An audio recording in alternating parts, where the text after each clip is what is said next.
Hey, welcome. Today, I'm excited. We're going to go ahead and talk about a very important topic. A lot of people are asking us about this, lenders, loan officers, banks, credit unions. How do we harness purchase business with Sales Boomerang? And so we've got, we're going to go over three things that are going to allow you and help you to do that, right? To really dominate and maximize your purchase business utilizing Sales Boomerang. My name is Pablo Troncoso. I'm the director of training, and I love strategy. So we're going to get to share a lot of that stuff with you here at Sales Boomerang. And let's jump right in. You know, Sales Boomerang, we serve over, 130 different clients, lenders, banks, credit unions. And, we've got an average retention rate for our clients of about 65%. We've delivered over 2 billion alerts to our, to all of our family, and over 30 billion in total originations that we've accounted for. Over 30 billion in originations just in the last 4.5 years. So we're really excited. We're going to share with you some information. I've even got a special guest for a short time, but let's jump right into it. What are the three things that are holding lenders back, right? There's three things that we've identified when it comes to specifically this purchase business, okay? And sometimes it might bleed into other areas, but number one is a lack of purchase alert confidence. I'm going to talk about that and what that means, what the alerts are that we're delivering, and why there's a lack of that and why they're feeling that. Number two, an inconsistent referral flow, right? Lenders are feeling that maybe they're not getting the referral flow that they deserve with all the hard-earned time, energy, money, resources that they spent in building these relationships and creating these referral partners, as well as their own borrowers and buyers. And lastly, one of the things that's holding lenders back is awkward conversations. How do I talk to somebody using a Sales Boomerang alert that maybe I haven't talked to in a long time without sounding sleazy or greasy, and so how do we do that and show up and still serve, add a ton of value? And so we're going to talk about those three things today. So really what we're going to cover is, number one, we're going to give you purchase alert confidence. We're going to give you consistent, warm to hot referrals coming right out of your own database. And lastly, when you follow these steps, you'll be able to have effortless conversions to these alerts and these opportunities, not only for you, but also for your referral partners, right? Your real estate agents. And by the way, everything that we're going to share today, really, for those of you that like to think outside of the box, is going to add a ton of value, not just to your real estate agents, but when you start thinking in the way of growth and growing by multiplication, you're going to see that you can start growing by multiplication too, and start to bring in partners that are longing to work with lenders that have access to this kind of system. So let's start right at the top. Let's jump right into this. So purchase alert confidence. The very first thing, I'm going to go through each one of these. And we're going to cover essentially 2 to 3 areas in each one of these 3 topics. Okay, so the very first one, purchase alert confidence. Number one, you got to know your product. But let me talk about this purchase alert confidence, what I mean. So I mentioned the problem was that there's a lack of confidence. And what I mean by that is the loan officers are receiving these alerts, listing alerts, mortgage inquiry alerts. We're going to talk about those in just a second. And they don't have the confidence that the alerts are exactly what they need or are exactly as advertised. And so, really, it's not their fault. We've spent a lot of time with the executives, the decision makers at our clients, really walking them through. And then they jump on a training with me for 45 minutes. These loan officers do. And sometimes that is conveyed. I do my very best to try to convey that information, but then they jump off that call and they have their entire, pipeline. They have their entire day, their entire week to work with. And so sometimes they forget. And why wouldn't they, right? It's very simple to kind of get lost in what you're doing. So let's talk about your product. So the two products that we're going to be talking about specifically today, remember, we're discussing purchasing or harnessing purchase power, right?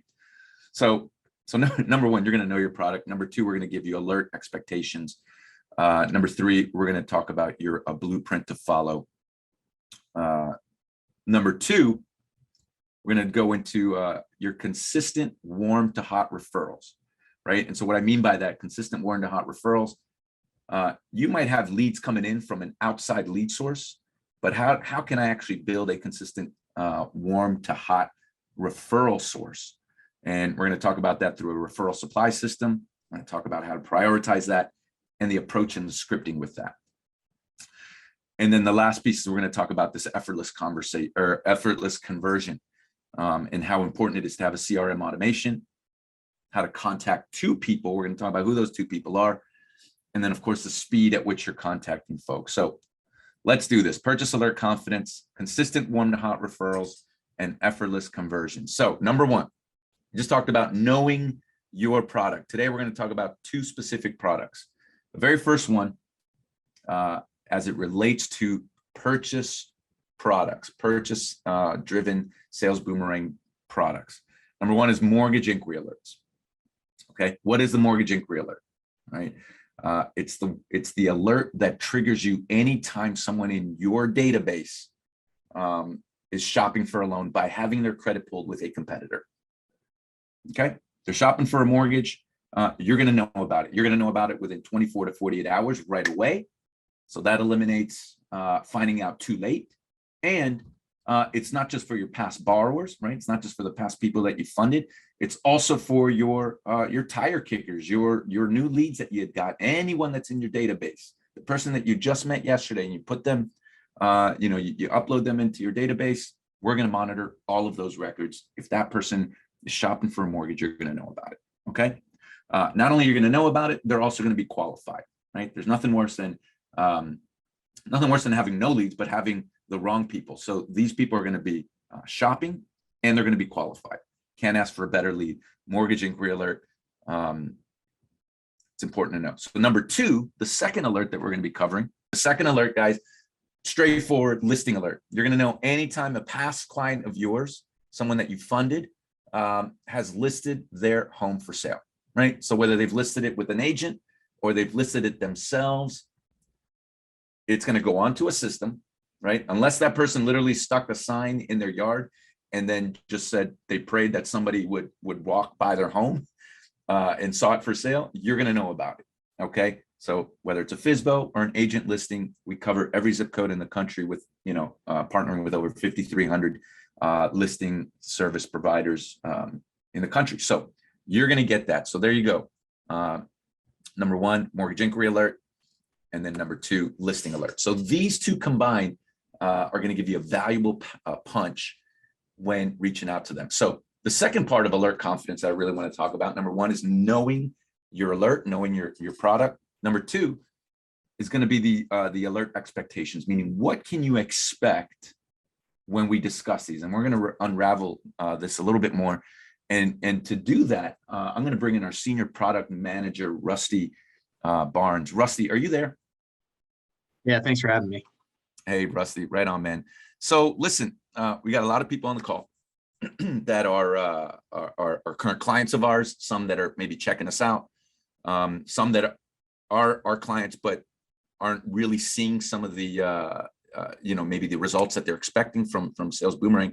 So what I'd like to do, right, you're working on the product side, and I really just want to jump in and ask you some specific questions as far as what people can expect when they're looking at their numbers. So number one, talk to us about the number of alerts or the percentage of alerts that I can expect when we're looking at on a monthly basis, how much I can expect from my database, right? So I want you to share that with me about mortgage inquiry alerts, right? How many alerts can I expect monthly on that? And then also for listing alerts. And then I'm gonna do something with those numbers a little bit later, but talk to us about that.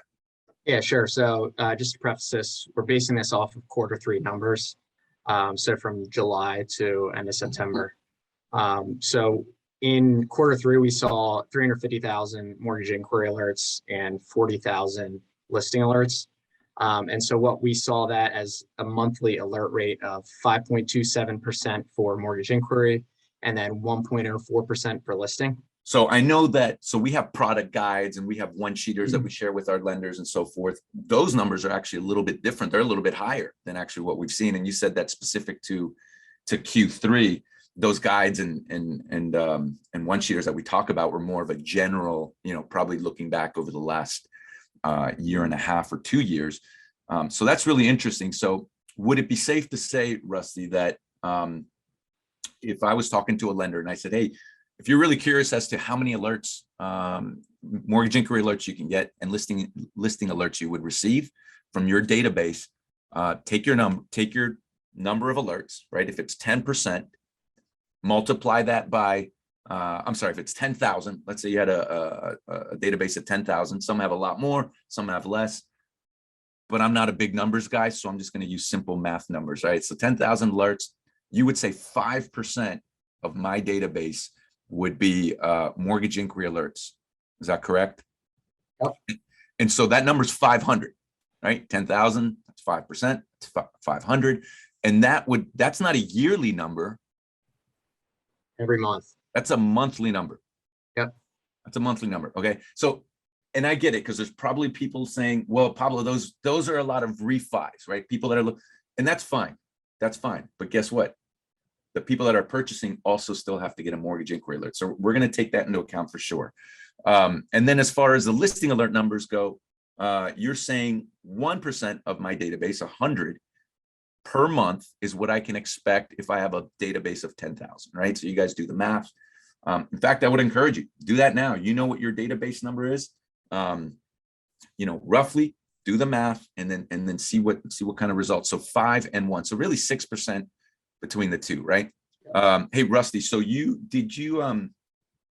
was there any overlap in those two numbers? Meaning, did somebody list their home and also that same person look for a mortgage? Yep. Yeah. So in Q3, we saw about 45% of listing alerts. We saw a mortgage inquiry alert come through as well. So that one borrower who lists their home, you'll also be seeing them shopping for a mortgage 45% of the time. 40. So almost half of those mortgage inquiry alerts, almost half of that number were people that were actually doubled, right? So Yep. Half of the mortgage inquiry alerts, meaning the other half were either shopping for a refi, right? Or they were they might have just been doing business and transacting business without having listed their home, right? Right. Yeah. So we saw 18,000 of those borrowers that had both a mortgage inquiry alert and a listing alert. That's awesome. Okay. So that's really important to know, because we are going to talk about that a little bit later. Listen, I'm glad that you were able to come in. Can you share a little bit, Rusty, about the validation of these alerts, right? Like, just to give us a little bit more alert confidence, like, where is this information coming from? Pablo told us, you're monitoring records. Like, tell me what that means, maybe in your language, for the folks to understand. Yeah, I mean, so we get this data directly from the credit bureaus for mortgage inquiry alerts, because obviously it's based directly on a competitor's credit pool. So we're working with TransUnion, Equifax, and Experian directly. And you have the option to choose a single bureau that you work with, or we can do tri-bureau as well if you want to see an additional lift there. So we're getting that data directly from the credit bureaus. And then for Listing Watch, like you said, we're scraping 5,300 websites, and we're getting both FSBOs and real listings for listing alerts. So it's really comprehensive, both products. It is the absolute real deal. Was there anything else? I know you've got a lot to work on. You're working on new products, just overall value and really upgrading everything that you're doing. Is there anything you'd like to share with the crew before you head out?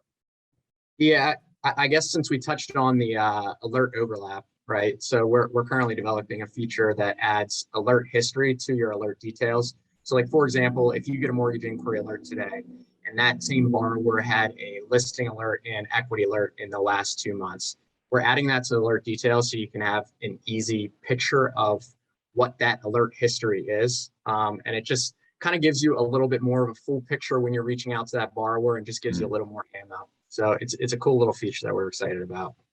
That's awesome. Awesome. Thank you so much, Rusty.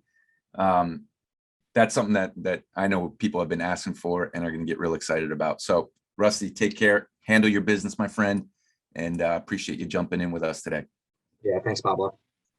All right. So guys, what Rusty just shared, by the way, that's awesome. So not just the numbers, but what he mentioned was in the alerts in the future, they're going to be rolling out an upgraded version. So there's no extra cost. This will just be an upgraded version of what you already received in your alerts. You'll be able to see the history of any previous alerts. So if it is a mortgage inquiry alert and they previously listed their home, right, whether it was last week, last month, and then you'll see any other history. So if someone had equity, right, if you have equity alerts that are on and they had equity 3 months ago, right, and you were notified of that, you'll also be able to see that in one easy to find location. So that's super awesome. I hope you all are paying attention. So again, that is all related to alert confidence. So, and lastly, the other thing that is really important when it comes to having confidence in these alerts and who you're reaching out to, and how accurate and everything is, you got to have a plan, right? There's nothing worse than jumping on the road and not having, going somewhere where you're not, don't exactly know how to get there, and not having a map, not having a GPS system.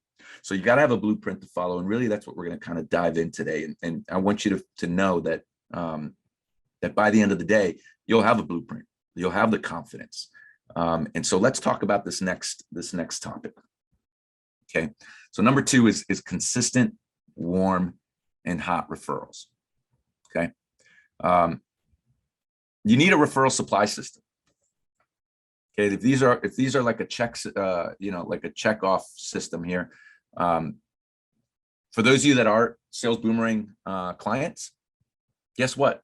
You already have a referral supply system. It's called Sales Boomerang. Okay, and as Rusty had mentioned, you do the math, and we only talked about 2 alerts. We didn't talk about equity, credit, EPO alerts. We didn't talk about any of those other ones because today we're really specifically focused on just those 2. And just over, Q3, we talked about 6% of your database. Now, if I'm using the product guide or the one-sheeter information, those numbers are closer to 4%. Okay, those numbers are closer to 4%. But what does that 4% mean? That means that every single month consistently, you will have a referral supply system that'll supply referrals from your own database, okay, from your own database right into your CRM and or your email client, okay? And so that's what that is. So that's the very first thing that you need, okay? The second thing that you're gonna need is prioritization. You're gonna need prioritization because if you're getting those alerts, right? And by the way, those numbers we were talking about, if you've got 10,000 records, that's really, we're talking about at a lender level, okay? Are there some loan officers that have that many records of their own? Possibly, maybe. And chances are, if you're that big, you probably have a team that's going to be helping you as well. So it really all is relative, but we still need to figure out how to prioritize. And so with regards to specifically these alert types, 50% of these mortgage inquiry alerts are going to be, let's call them refi, and 50% of these are going to be purchase. Okay, and I'm just using the info that Rusty just shared with us. Over here on this listing side, let's just say 95% of these are going to be purchase opportunities, right? Well, why would 5% not be purchase opportunities and possibly be refi? Well, because some people might put their house on the market and say, and then realize that they're going to take the house off the market. They find out they've got equity for any number of reasons, and they take that house off the market and they just end up refining. Okay, that's going to happen. I'm not sure. These are just, these aren't specific numbers here on the 95.5. But what I want to share really is the fact that we have a number here that's really going to represent, what we're looking at. Okay, and that's right over here. That's these mortgage inquiry alerts and it's also going to be these listing alerts. Okay. So again, we're talking about purchase, we're not talking about refi. So really, between the yellow and the pink, we need to figure out how in the world are we going to prioritize that? Okay, how are we going to prioritize that? And really what ends up happening is you got one group here, you've got a second group here, and then you got a third group here. Okay, so you've got one group, which is just your mortgage inquiry alerts. You've got one group over here, which is your listing alerts. And then you've got one group right here in the middle that overlaps. That Rusty shared was about, just in Q3 was about 18,000 alerts of people that had both listed their home and had a mortgage inquiry alert. Okay. And so how do we prioritize those? If I'm getting alerts every single month, we need to find out who it is that we need to be talking to first. I'm going to tell you right now. And so the VP of product, Mike Spotton, had shared with me, anytime that an alert has, that there's multiple alerts on one person, that's going to be your first priority. So we're going to call that priority 1. Okay. That one right there. So anytime you have an overlap, that's your first priority. Okay. Now, second, it's going to be, well, is it somebody that listed their home or is it somebody that is shopping for a mortgage? Well, I'll tell you right now, whether it's a refi or they're purchasing and they're shopping for a mortgage, you're going to automatically want to make that your next priority. Okay. You're going to automatically make that your next priority, because even if someone has listed their home, but they haven't yet spoken to a lender and had their credit pulled, that person is not as high a priority as somebody that has pulled their credit with somebody else, because now there's an opportunity for you to come in and win this business back before they go with somebody else. Okay. In this case, obviously they've done both. And then obviously that leaves us with priority number 3, which is listing. Okay. The listing alerts are going to be your third priority. Now, so that's prioritizing those alerts. So when you receive them, again, anyone that's got, that's grouped in this section is going to be your, first priority. Okay. Second is over here. And then third is over here. Okay. All right. So what is the approach in the script? Right. So what is the approach and the scripting? And thank you, by the way, for giving me so much grace on my whiteboard. I've only had the chance to practice on it a few times, and it's very difficult if you haven't done it a lot. But what is the approach in the script, right? Isn't it funny? Like sometimes you just need to be transparent with your people in order to get that grace and realize that, oh, I'm human. He's human just like I am. And so let's talk about this approach and script, because if I've got 3 different priorities, meaning I have 3 different people that are in these different buckets, right? We got P1, P2, P3. Let me go ahead and erase all that, right? Oops, let me just clear the whole thing. All right, so we've got P1, P2, and P3, right? So what did we say? P1, P2, and P3, right? So this is listing and, whoops, that was listing and mortgage inquiry.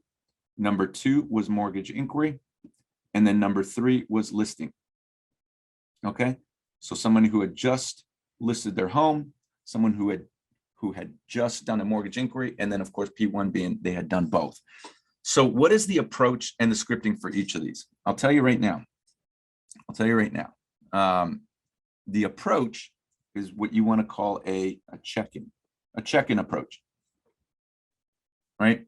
A check-in approach means, and there's a spectrum of this. Okay, and we're going to get into that in just a second.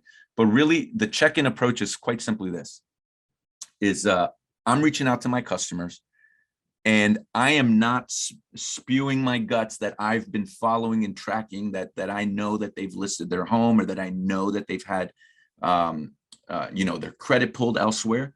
But I'm just calling to check in, right? And I also might have some other information that I want to share with them that I thought would be important, right? It's quite simply a check-in. And so really the check-in approach starts there. But then when it comes to the actual scripting, there's going to be really a spectrum that I want you to think about. Okay. And by the way, I'm not going to be going deep dive into scripts. We don't have that kind of time today. But really what I'd like to share is there is a spectrum. Okay. And that spectrum looks something like this. Okay. So you got your stalkers, right? And you've got your servants. Okay. Stalkers and servants. And what does that mean? So when I call my client, are you the stalker type? Are you the kind that calls them up and says, oh my goodness, I know you had your credit pulled and why, we've been monitoring you. Why haven't you called me? I thought I was your guy or your gal. Okay. That's really the stalker approach. The other end of that, and I don't know how often that works. I could say I haven't tried that one. I would not suggest or recommend that. And then the other end of it is a servant approach, right? Where you're just like, hey, listen, I just wanted to reach out and really just be here for you and let you know that, we've got great rates. And really, I mean, there's pros and cons of doing everything, to doing either one of these, right? This one over here, you get right to the point. You can find out who's ready to, who's in and who's out. The downside of it is that you might actually push people away forever. Right. And if you've seen in other trainings, people do 11 transactions in a lifetime, right? 11 transactions in a lifetime. And if you push somebody away forever because you creep them out because you were hanging out over on this side of the spectrum, I don't know that that's such a good thing. The upside of being a servant is like, listen, servant leaderhood's a fantastic thing, but there is this bias that you are also somebody that can be stepped on easily, that can be taken advantage of. And so Pablo, you're probably saying, hey, Pablo, I hope there's a third choice when it comes to this scripting approach, right? So remember, we're checking in, and there's a way you can do that. You can do that by being a stalker, or you can do that by being a servant. But really the third option is right in the middle. And that's what I like to call the likable expert. Okay.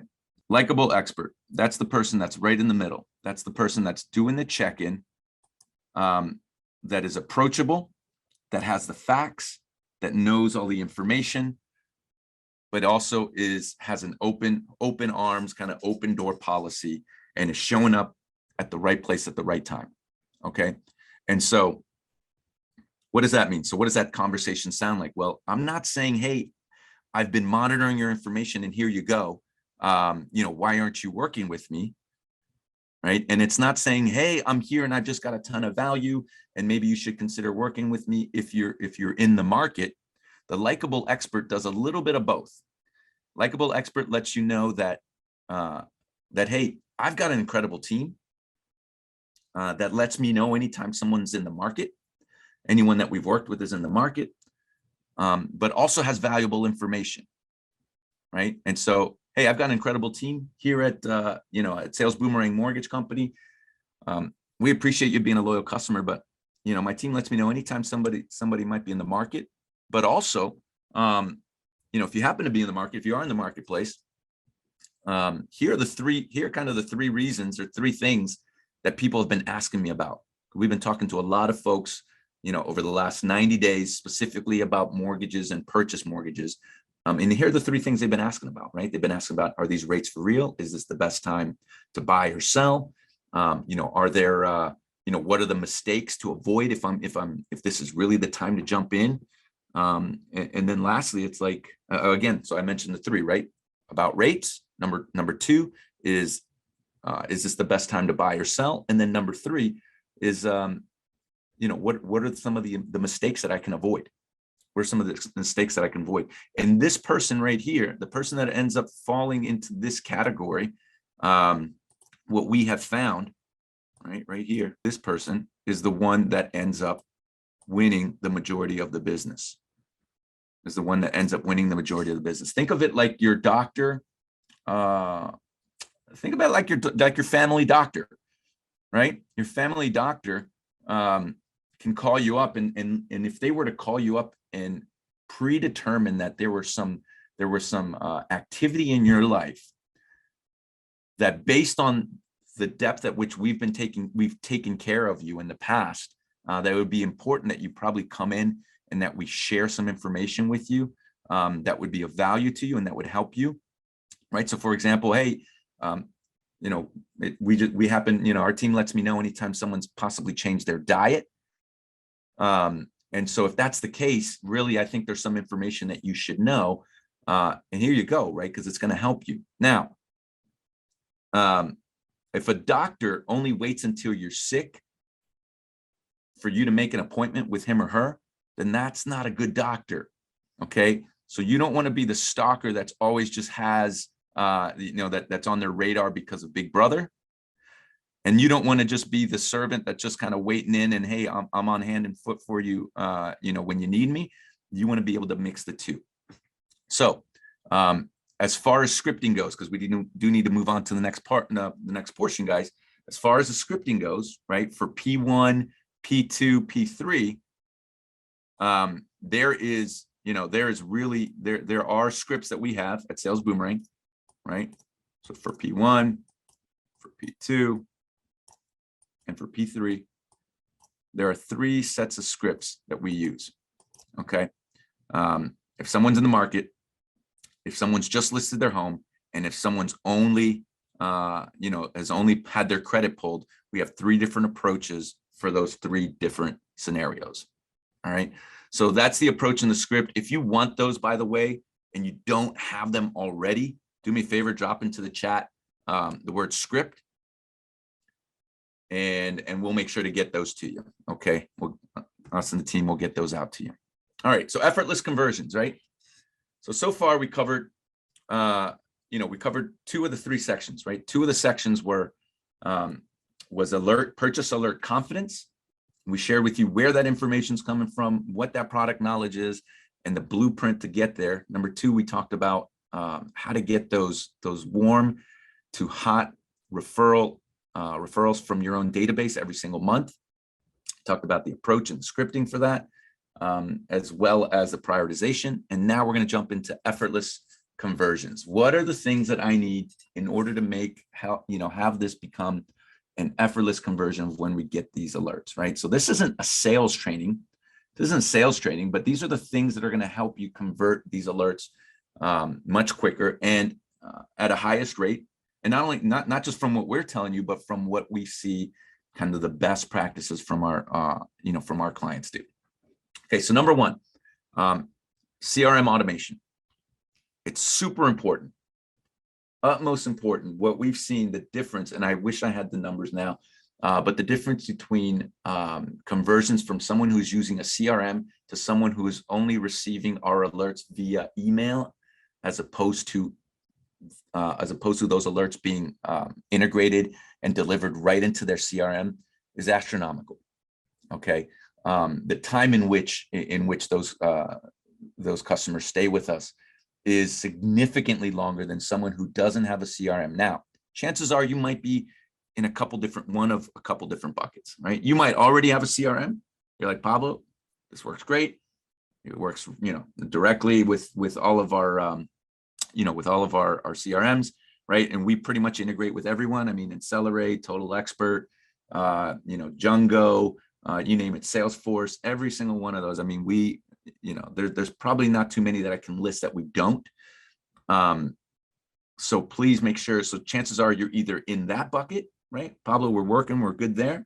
Number 2, you're in an in-between bucket where either, Pablo, we currently are transitioning out of one and we're moving into another.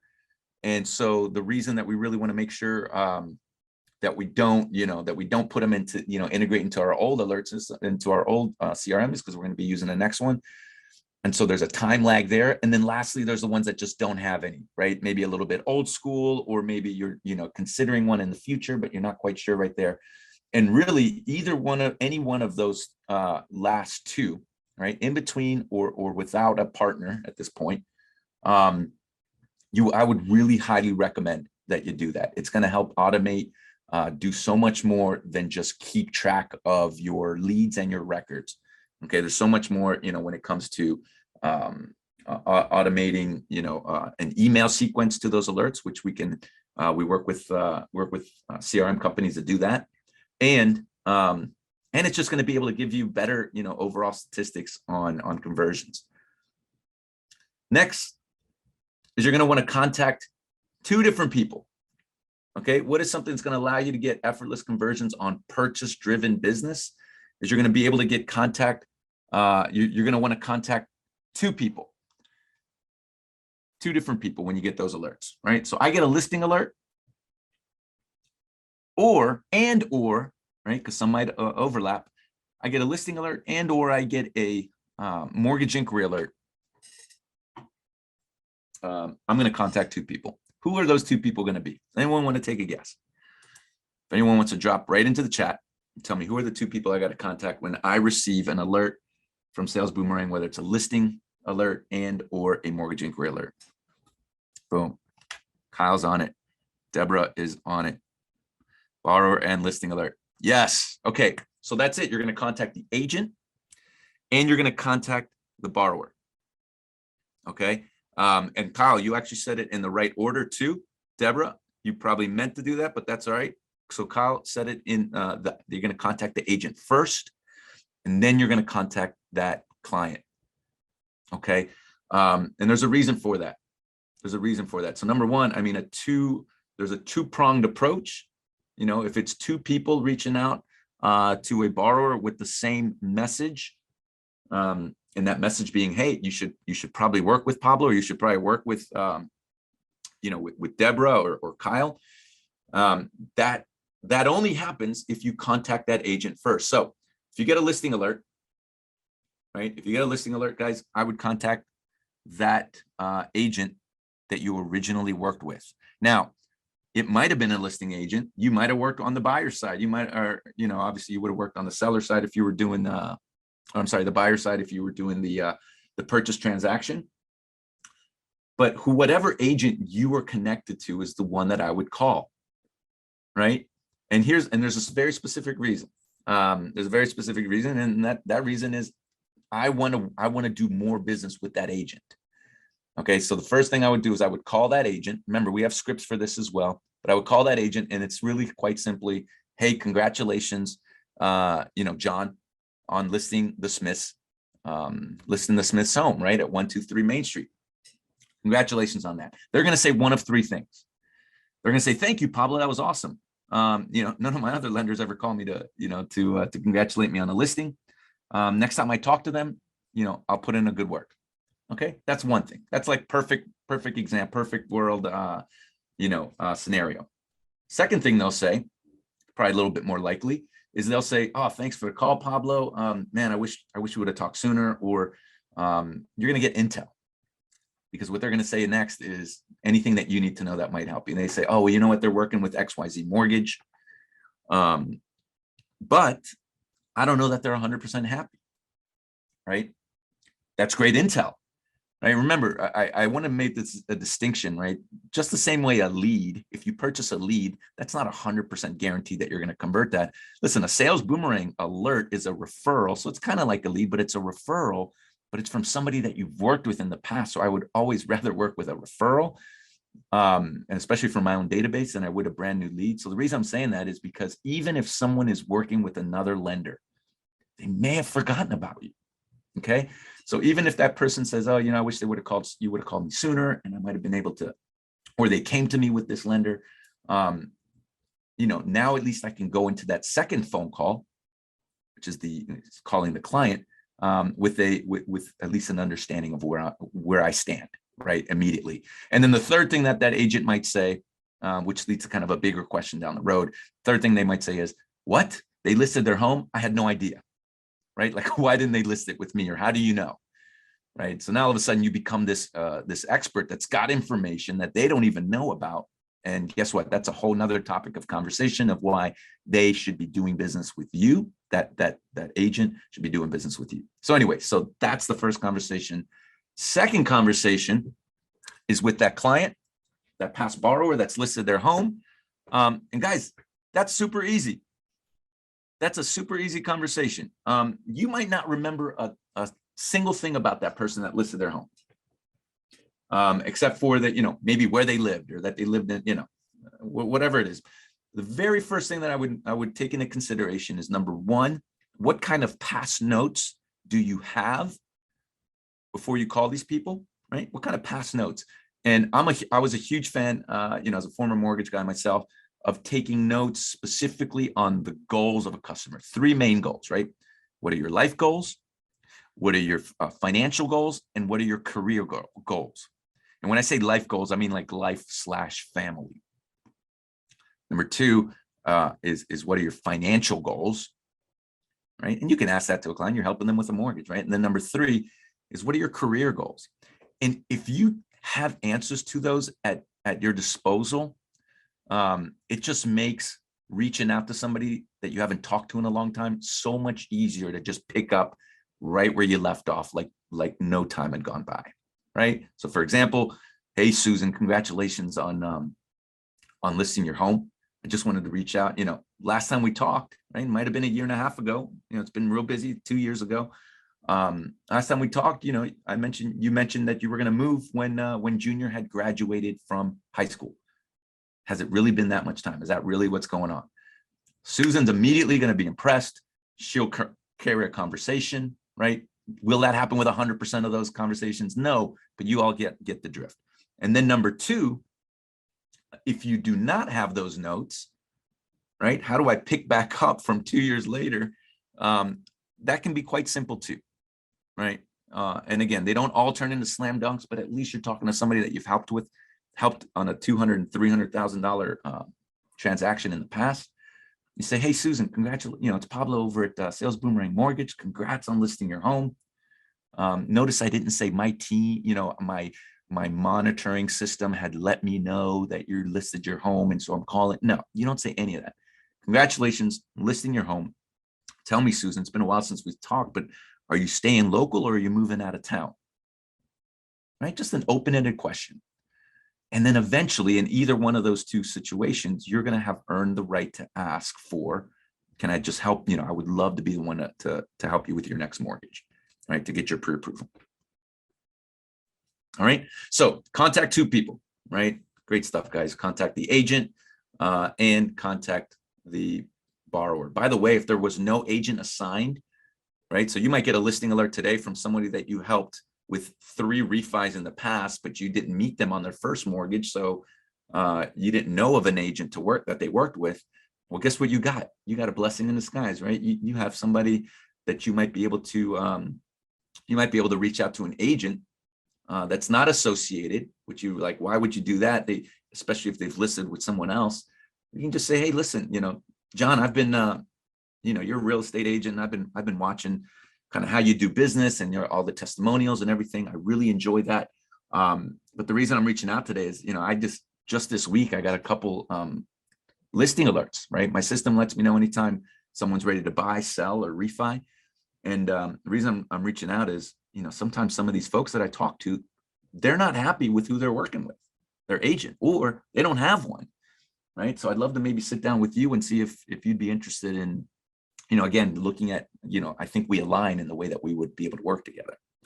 So those would be your 2 people, guys. And those are really the approaches there. And then lastly, with this effortless conversion, guys, it's all about speed to lead, right?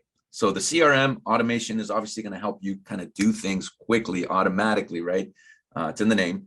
And then obviously knowing who to talk to is going to help you move along and actually have those relationship building and driven conversations.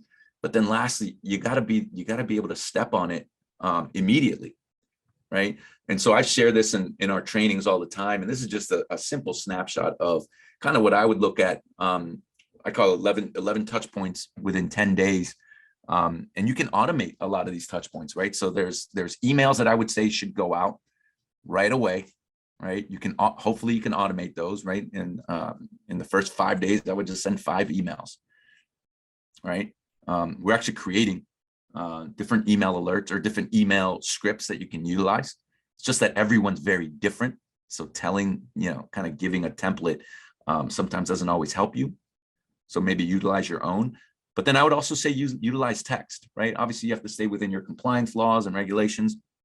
But if you've had a relationship with a client within a year, send them a text. Chances are those previous texts are still on your phone. And then of course, do your phone calls. Do your phone calls. Okay. I would call, text, and email all in the same day. All right. And then over here, it's called FOC. That's the Fair Offer Credit Letter for mortgage inquiry alerts. Those go out automatically. Here it says 10 days. I just assume that they're going to get it within 10 days of me receiving that alert. That this does not go out on a listing alert. But anyway, so there you have it. There you have 11 different touch points that you can do, within 10 days. And really, it's actually the majority of those are within 5 days. And so, if you can get those things in order, you pay attention to retention by having alert confidence, knowing your product, right? Create and having an understanding of what that expectation is, right? Look at that 3 to 5% a month, having a funnel or a blueprint of to follow when you get these alerts. Number 2, a consistent warm to hot referrals, that you can receive every single month, right? And that starts with your referral supply system. We like to call ours Sales Boomerang, right? You might have a different one. If you do, we'd love for you to check us out. Number 2, to prioritize those alerts that you receive, specifically the purchase alerts we were talking about today, listing and mortgage inquiry alert. And then lastly, the approach and script with those warm and hot referrals that you receive, right? Remember that it's a check-in strategy. And then lastly, the tools that you need for effortless conversions, right? You got to have your CRM automation. You got to contact the right 2 people, and then you got to do it with the speed to lead. So you do those things, you are going to harness purchase business with Sales Boomerang. And then, interestingly enough, guys, I want to leave this one story, and then I want to answer any questions that somebody might have. But I want to leave kind of a story. There's a story I share all the time about a loan officer who had only been in the business about a year, and 8 months prior, and that company ended up coming on board with us, and so I did a training. But 8 months prior, one of their loan officers, who had just gotten into the business, had worked with a real estate agent, reached out to one of his real estate agent friends, because everyone has a friend that's a real estate agent, and not all of your real estate agents are your friends. I want to make that distinction, right? But he reached out to one of his friends who was a real estate agent and gave him a referral. But it just so happened that he couldn't, the guy wasn't ready. The referral was not ready at the time. It seemed like at the right time, but he wasn't ready at the right time. And then fast forward 8 months later, I'm doing a training with this company. The branch manager of that company reaches out and says, so-and-so knocked it out of the park his very first week of receiving a mortgage inquiry alert, just the mortgage inquiry alert, by the way. So it wasn't both the listing and the inquiry alert. And he sold it. He received it at 8:30 in the morning, and by 9:30 or by 12:30 that same afternoon, he had converted it into a $440,000 purchase application. So number 1, he converted that deal into an app day 1, using our system, using our scripts. And then when I reached out to him and I asked him, he said not only was the customer happy, but that real estate agent was also happy because he was able to flip that listing, that purchase right back to his real estate agent again. Okay. Similar scenario, another client of ours who did the very same thing. But then a month later, that real estate agent reached out to that lender and said, "Can you help me do this for all of my clients?" The real estate agent said that to the lender. "Can you help me do this? Essentially monitor, let me know when they're ready to buy, sell, or refi. Why wouldn't I? Where do I sign up?" And so for those of you that are interested in learning about that, our Sales Boomerang University, our next one next month is going to be all about that. But as far as what we have today, guys, I just wanted to again thank you all for jumping on, and hopefully you've picked up some strategy. Send me an email, pablo.t@salesboomerang.com, and in the subject line put Q4 Q1, because this is going to set you up for Q4, Q1. Subject Q4, Q1. I'm going to type it in here. And then in the body, let me know exactly what it is that you want, right? If it was a script, if you want to have a strategy session with me, we'll invite, we can set that up, and I'll invite your CSM into that conversation as well. Or if you're brand new to Sales Boomerang, or I'm sorry, if you're not part of Sales Boomerang family and you're just checking us out, then you know, do me a favor and go back to either the person that invited you to this and tell them that you'd like to have an additional conversation, right? Yeah, but guys, I was in this business, okay? And I'll tell you what, I was in this business for 9 years, and I made a massive mistake, And I could have kind of chalked it up to, oh, it was the 07, 08 kind of disaster festival that happened. But what the mistake was I did not focus in and try to find ways to harness purchase business. Had I had a tool like Sales Boomerang, and I had some training and I had some good leadership, that would have been brought to my attention. Granted, I don't know if I would have paid attention, but I am telling you right now, don't make the same mistake I had. Q4, you can still grow, finish out strong, and you can crush 2022 and beyond. So thank you so much, everyone, for jumping in. We'll see you guys next month. We're going to talk about how to grow by multiplication and not by addition, using some of these strategies with real estate agents.